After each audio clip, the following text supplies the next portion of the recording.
ഇന്ന് നമ്മൾ ഡിസ്കസ് ചെയ്തത് സർവനാം എന്നാണ്. സർവനാം എന്ന് വെച്ചാൽ പ്രോനൗൺ എന്ന് ഇംഗ്ലീഷിൽ പറയും.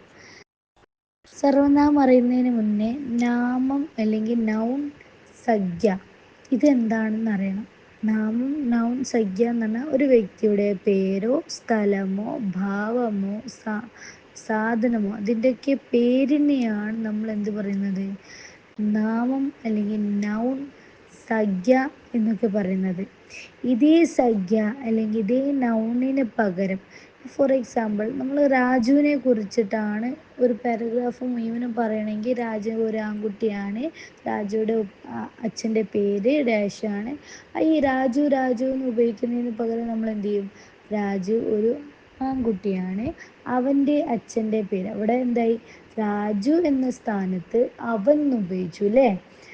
അപ്പം ഈ സംഖ്യാൻ്റെ സ്ഥാനത്ത് അല്ലെങ്കിൽ നൗണിൻ്റെ സ്ഥാനത്ത് നമ്മൾ ഉപയോഗിക്കുന്ന വാക്കിനെയാണ് പ്രോനൗൺ എന്ന് പറയുന്നത്. അതായത് സർവനാം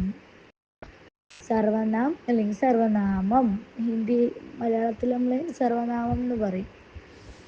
അപ്പോൾ അത് കുറച്ച് വേർഡ്സുകൾ ഡിസ്കസ് ചെയ്തു. ഫോർ എക്സാമ്പിൾ, മേ, തു, തും, ഹം, ആപ്, വഹ്, വേ, യഹ്, യേ.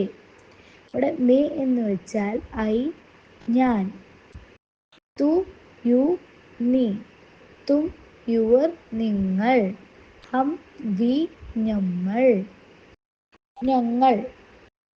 ആപ്, യു, റെസ്പെക്റ്റ്, താങ്കൾ. ഇവിടെ ഉദ്ദേശിക്കുന്നത് എന്താണെന്ന് വെച്ചാൽ തു, തും, ആപ്പ് എന്നൊക്കെ പറയുന്നത് യു തന്നെയാണ്. പക്ഷേങ്കിൽ ആപ്പ് എന്ന് പറയുമ്പോൾ നമ്മളെങ്ങനെ കുറച്ച് റെസ്പെക്റ്റ് ചെയ്യേണ്ട ആളാകുമ്പോഴാണ് ആപ്പ് എന്നുള്ളത് ഉപയോഗിക്കുക. അടുത്തത് വഹ്.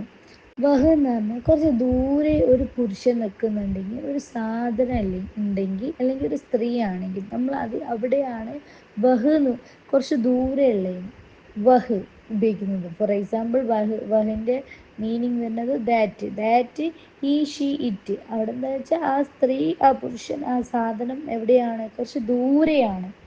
സോ വഹ്, അവൻ, അവൾ, അത്, ആ. ഇനി ഉള്ളത് സെയിം അതിൻ്റെ ഒരു വേറൊരു വേ എന്ന് പറഞ്ഞാൽ അവർ, അതായത് ദൂരെ കുറച്ച് ഗ്രൂപ്പ് ഓഫ് ആൾക്കാർ ഉണ്ടെങ്കിൽ അവർ, ദൂരെ ആണെങ്കിൽ കേട്ടോ. പ്രത്യേകിച്ച് വഹ് എന്ന് പറയുന്നത് ദൂരെ ഓർത്ത് വെക്കുക, വേ. അപ്പം അതിൻ്റെ കൂടെ വരുന്നത് വേയും ദൂരെ തന്നെയാണ്. അതിൻ്റെ മലയാള മീനിങ് അവർ, അദ്ദേഹം, അവ, ആ. ഇനി അടുത്തത് യഹ്. യഹ് എന്ന് പറയുന്നത് എടുത്തു നിൽക്കുന്ന സ്ത്രീയോ പുരുഷനോ അല്ലെങ്കിൽ സാധനം. അതായത് യഹ്, ദിസ്, ഹി, ഷീ, ഇറ്റ്. ഇവിടെ ഹി, ഷീ, ഇറ്റ് എന്ന് പറയുന്നത് എടുത്ത് നിൽക്കുന്നതിനാണ് കേട്ടോ. ഇവൻ, ഇവൾ, ഇത്, ഈ പെൺകുട്ടി, അല്ലെങ്കിൽ ഇവൻ, അല്ലെങ്കിൽ ഇവൾ എന്നൊക്കെ ഉപയോഗിക്കുന്നിടത്താണ് നമ്മൾ യഹ് എന്ന് പറയുന്നത്.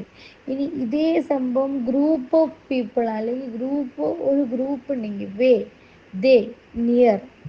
ഇംഗ്ലീഷിൽ ദേ തന്നെയാണ് ഉപയോഗിക്കുന്നത് നിയറുള്ള കാര്യങ്ങൾ പറയുമ്പോൾ, അതായത് അടുത്തുള്ള കാര്യങ്ങൾ പറയുമ്പോൾ. അതായത് ഇതിൻ്റെ മലയാളം പറയുമ്പം ഇവർ, ഇദ്ദേഹം, ഇവ, ഈ.